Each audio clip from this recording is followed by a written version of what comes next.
Super tasty અને યમી એવું restaurant style tomato soup બનાવીશું. પૂરી રેસીપીની ડિટેલ્સ અહીં ટાઇટલ પાસે લિંક મેન્શન કરી છે, તો ત્યાં જઈને તમે વિઝિટ કરી શકો છો.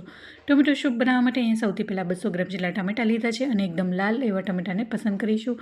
હવે ટમેટાને ચાકુની મદદથી ઉપરના ભાગને કટ કરીને આવી રીતના નાના નાના ટુકડામાં સમારી લઈશું. આવી રીતના નાના ટુકડામાં સમારવાથી ટમેટા છે જલ્દી કૂક થઈ જાય છે અને ટમેટાને કૂક થવામાં જાજો એવો સમય પણ નથી લાગતો. તો આવી જ રીતના બધા જ ટમેટાને મેં સારી રીતના સમારી લીધા છે. હવે અહીંયા મેં એક પ્રેશર કુકર લીધું છે. હવે તેમાં 1 ટેબલસ્પૂન જેટલું બટર લઈશું. આ ટોમેટો સૂપ છે એકદમ સિમ્પલ હોવા છતાં પણ એકદમ ટેસ્ટી બનીને તૈયાર થાય છે. અહીંયા મેં 1 ટેબલસ્પૂન જેટલું બટર લીધું છે. બટર મેલ્ટ થઈ ગયા બાદ તેમાં 4 થી 5 નંગ જેટલી લસણની કળીઓ એડ કરીશું અને 1 નંગ જેટલી 4 ભાગમાં કટ કરેલી ડુંગળી એડ કરીશું.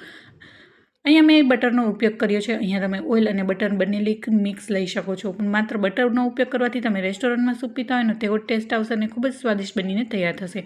અને આ ટોમેટો સૂપ છે ને સિમ્પલ હોવા છતાં પણ એકદમ ટેસ્ટી અને યમી બનીને તૈયાર થશે. અહીંયા જો તમે લસણ કે ડુંગળી ન ખાતા હો તો સ્કીપ કરી શકો છો.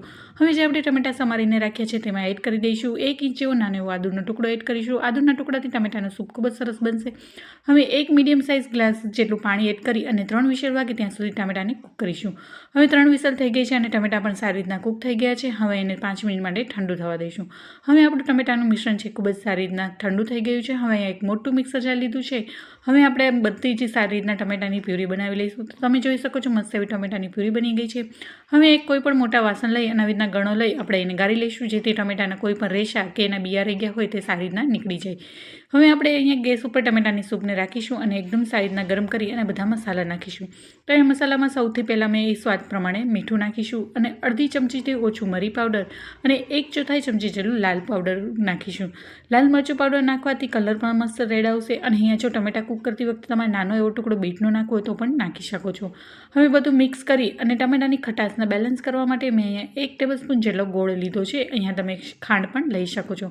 હવે બધું જ સારી રીતના ચમચાની મદદથી મિક્સ કરી લઈશું અને ખૂબ જ સારી રીતના ઉકાળી લઈશું.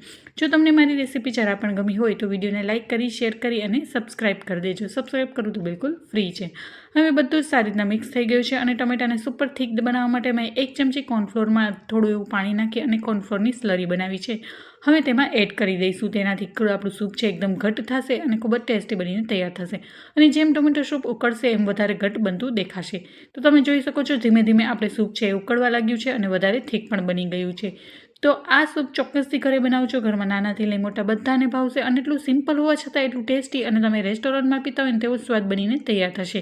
જો બની શકે તો આવી રીતના બટરનો ઉપયોગ કરી અને પછી ટમેટાને કૂક કરશો તો મસ્ત એવી ફ્લેવર બટરની ટમેટામાં આવી જશે.